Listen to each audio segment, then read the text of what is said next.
আমরা মানে রোগটাকে চিহ্নিতকরণ করতে পারছি, কিন্তু আবার ওষুধ দিতেও ভয় পাচ্ছি না। সেইখানটাই বলতে গেলে এই রিসেন্টলি অর্কদীপও যেটা বললেন যে এই রিসেন্টলি স্বপন ভার্মার একটি শোতে জাভেদ আখতার একটি চমৎকার কথা বলেছিলেন, উনিও বললেন সেটা হচ্ছে গালাগাল বা যে কোনো রকমের ভালগ্যারিটি এটা হচ্ছে এই প্রান্তিক মানুষ যে কিছু খেতে পায় না সেই মানুষের মশলার মতন, সেই মানুষের ঝাল বা লঙ্কার গুঁড়োর মতো, কোনো টেস্ট নেই, লঙ্কার গুঁড়ো দিয়ে দিলাম।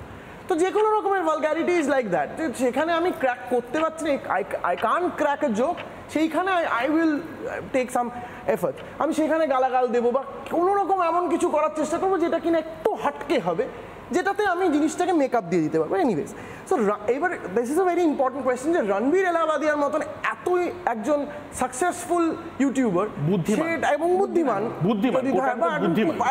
বুদ্ধিমান পডকাস্টার, সে এটা করলেন কেন? ফোমো ফ্যাক্টরে, মানে দর্শক বন্ধুদের সুবিধার্থে বুঝিয়ে রাখছি, fear of missing out. FOMO ফ্যাক্টরে আমি জানি না কেন করলে। আর সবচেয়ে বড় কথা হচ্ছে আজকের দিনে দাঁড়িয়ে এই মুহূর্তে যারা, আমি তো কন্টেন্ট ক্রিয়েটার সেই অর্থে নই, কিন্তু যারা কন্টেন্ট ক্রিয়েটার আমি দেখতে পাচ্ছি তারা যে সাকসেসটাই রিচ করেছে এবং খুব মানে এমনভাবে রিচ করেছে যে প্রত্যেকে তাদেরকে দেখতে পাচ্ছে বা প্রত্যেকে তাদেরকে অ্যাকসেপ্ট করতে পারছে, সেটা সবার পক্ষে সম্ভব নয়। এবার সেটা সবার পক্ষে সম্ভব নয় বলেই তখন এ ধরনের সস্তা মাধ্যম নেওয়া হচ্ছে। তখন যেন আজকে ইনস্টাগ্রাম, ফেসবুক নিউডিটি অ্যালাউ করে না, এটা একদম ঠিক আছে, এর এস্টাবলিশ ফ্যাক্ট। মেটা নিউডিটি অ্যালাউ করে না, নিউডিট অবধি পৌঁছে যাচ্ছে, শুধু ওয়াইটা বাদ দিয়ে দিচ্ছে, নিউডিট অবধি পৌঁছে যাচ্ছে, যেটা উনিও বললেন GRWM ভিডিওস বা এনিথিং যেটা সার্চ অপশনে আসছে, একদম যা তা লেভেলে চলে যাচ্ছে জিনিসটাকে।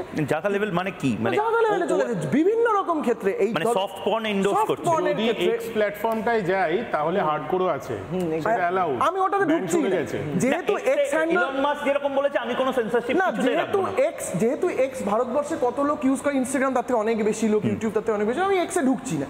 তো এটা এই লেভেলে চলে, কেউ মেকআপ ভিডিওসের মাধ্যমে দিচ্ছেন, মাফ করবেন, আমি খুব মানে ইয়েতে খুব মানে র ওয়েতেই বলছি জিনিসটা। ব্রেস্ট ফিডিং এর নাম করে ভিডিও দেওয়া হচ্ছে, সেখানে নোংরামো দেখানো হচ্ছে, সেখানে নোংরা গান ব্যবহার করা হচ্ছে। তো এটা কোথাও না কোথাও গিয়ে তো সেন্সরশিপ হওয়াই উচিত। তার মানে ডেফিনেটলি আমি এটাও বলছি না যে কেউ একজন মজা করলো। আজকে স্যান্ডি অসামান্য একজন ক্রিয়েটার, আমি তার অনেকের তার ক্রিয়েশনকে কেউ ভালো বলতে পারে, কেউ খারাপ বলতে পারে, but it's a fact that you can't ignore him. তো সেই জায়গায় গিয়ে তাকেও যাতে সেন্সার না করে দেওয়া হয়, বা যে কোনো ক্রিয়েটার রয়েছে তাকেও যাতে সেন্সার না করে দেওয়া, সেটা দেখতে হবে। আজকে I being a film producer, আমি একটা জায়গায় দাঁড়িয়ে বলছি, আমি একজন ফিল্ম প্রোডাকশন ফ্যামিলি থেকে আসছি, আমার তো সবার আগে অ্যাডভোকেট করা উচিত সেন্সরশিপ ছড়ে যাক, আরও বেশি আনসেন্সার্ড কন্টেন্ট আসুক। কারণ যত বেশি আনসেন্সার্ড কন্টেন্ট আসবে তত বেশি আমরা চটুল গান দেখাবো এবং অনেক বেশি দর্শক আসবে, মানে অনেক টিকিট বিক্রি হবে, অনেক টাকা কামাবো। আমার তো সবার আগে বলা উচিত, কিন্তু এখানে আমাকে আটকে দিচ্ছে আমার সিভিক সেন্সটা, সেই জায়গাটায় আমি বলছি এখানে একটা কোথাও স্ট্রিক্টনেস থাকা উচিত। থেকে বড় কথা যেটা ইন্দ্রজিৎ দা বললো বা স্যান্ডি বললো, নট ইন্টারেস্টেডটা আমি করতে পারি, কারণ আমার মাথায় সেই বুদ্ধি রয়েছে, আমি নট ইন্টারেস্টেড করে দিলাম, বা আমি এই জোকসটা থেকে বুঝলাম এটা আমি নেবো না। ইন্দ্রজিৎ দা যতটা টেক সেভি, সেরকম টেক সেভি সব বাবা মা নয় যে তার ছেলেকে ইনস্টাগ্রাম অ্যাকাউন্টে গিয়ে স্ট্রাইক করে দেবে। কেউ ভাবছেই না যে পরের জেনারেশনটাকে আমরা বুদ্ধিহীন একটা ফোকলা জেনারেশন বানাচ্ছি, যারা এই কন্টেন্ট দেখছে যে এই সময় রায় নাই তো একে ঘিরেই তো 1 কোটি লোক ঘিরে দাঁড়াচ্ছে, যারা এই ক্রিঞ্জ কন্টেন্ট বানাচ্ছে তার সঙ্গেই তো লক্ষ লক্ষ ফলোয়ার, তারাই তো গিয়ে একটা অডি কিনে স্ট্যাটাস দিচ্ছে যে আজকে আমি আমার স্বপ্ন পূরণ করলাম অডি কিনে। আর যে ছেলেটা মাধ্যমিকে ফার্স্ট হয়েছে, উচ্চ মাধ্যমিকে ফার্স্ট হয়েছে, সে আজকে রিসার্চ করে মাসে 30,000 টাকা স্টাইপেন্ড পাচ্ছে। আর যে শুধুমাত্র এই খারাপ কন্টেন্টগুলো করে গেল, সে গিয়ে আজকে অডি কিনে স্ট্যাটাস দিচ্ছে যে আমার স্বপ্ন পূরণ হলো। তাহলে আমি পড়বো কেন, আমি রিসার্চ করবো কেন, আমি দেশকে আগাবো কেন, আমি এই খারাপ কন্টেন্টই করবো?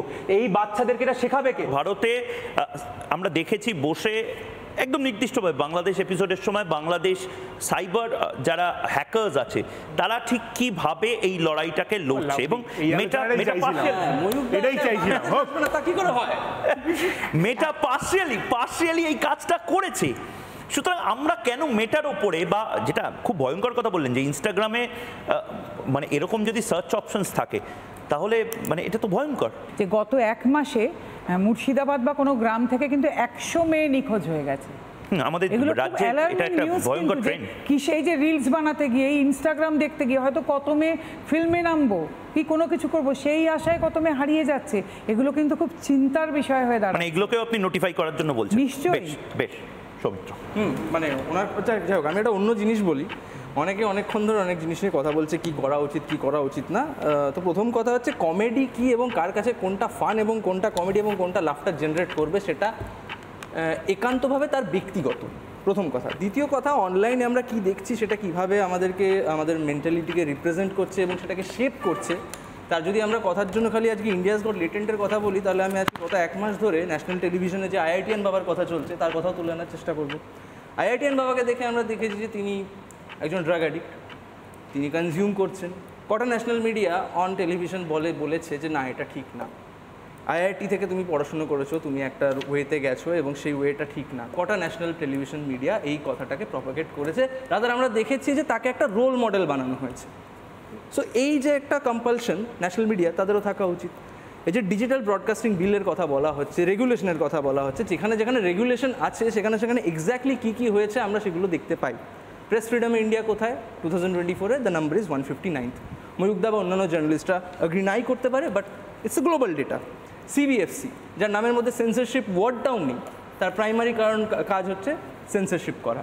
এরপরে আসছে যে এন্টায়ার যে সিনটা হলো, রণবীর আলাবাদিয়া কী বললো এবং তার কনটেক্সটে, কোন কনটেক্সটে কথাটা বলেছে, সেই জায়গায় অনেকে অনেক রকমভাবে বলছিলেন যে কেন বলেছে। সেটা আমি এখানে দাঁড়িয়ে থাকতে থাকতে আরও বেটার ফিল করতে পারলাম যে রণবীর আলাবাদিয়া কেন বলেছে। আমরা আই থিঙ্ক গত 30 মিনিট, আধ ঘন্টা, 45 মিনিট ধরে কথা বলছি, and being a content creator my self, আমি জানি যে এই ভিডিওটা যদি কেউ ইউটিউবে দেখছে, সে 60 সেকেন্ড বা 190 সেকেন্ডসের মাথায় 70% অডিয়েন্স নেই হয়ে গেছে, সেখান থেকে রিটেনশন নেই। আমি ফিল করছি যে ভাই আমাকে কেউ শুনবে না। এবং আমরা যখন 3টে বন্ধু 4টে বন্ধু একসাথে মিট করি এবং 3টে বন্ধু মিট করেছি এবং 2টো বন্ধু জোক মারছে, দ্য থার্ড পার্সন অবলাইজেস, মানে হি ফিলস যে তাকে একটা জোক মারতে হবে, নাহলে সে মিস আউট করবে। এই সেম জোক যদি সময় রায়না দিত বা অন্য কোনো স্ট্যান্ড আপ কমেডিয়ান দিত, সে হয়তো অন্যভাবে ফ্রেম করতো, যে ফ্রেমিংটা ডিফারেন্ট হতো, যে ফ্রেমিংটার জন্য এই সমস্যাটা হতো না। এক্স্যাক্টলি অনেকেই বললো যে রণবীর আলাবাদিয়ার যে ব্র্যান্ড ইমেজটা তৈরি হয়েছে, সেই ব্র্যান্ড ইমেজের জন্য ভদ্রলোক কেস খেয়ে গেলেন। রণবীর আলাবাদিয়া কে? তিনি একজন গ্লোবাল পডকাস্টার, যিনি ভারতের পডকাস্টকে একটা গ্লোবাল লেভেলে নিয়ে গেছেন। তিনি ভারতের নামি দামি মন্ত্রীদের সাথে পডকাস্ট করেন এবং তিনি mostly centre to the right wing যে পলিটিক্যাল সিনারিও আজকের দিনে ভারতবর্ষে দাঁড়িয়ে, তাদের blue I'd boy. On the other, নানা ধরনের কন্টেন্ট দেখার জন্য লাইক করুন, শেয়ার করুন আমাদের ফেসবুক পেজ, সাবস্ক্রাইব করুন আমাদের ইউটিউব চ্যানেল। পাশাপাশি অন্যান্য ব্রেকিং নিউজের জন্য অবশ্যই চোখ রাখুন রিপাবলিক বাংলায়।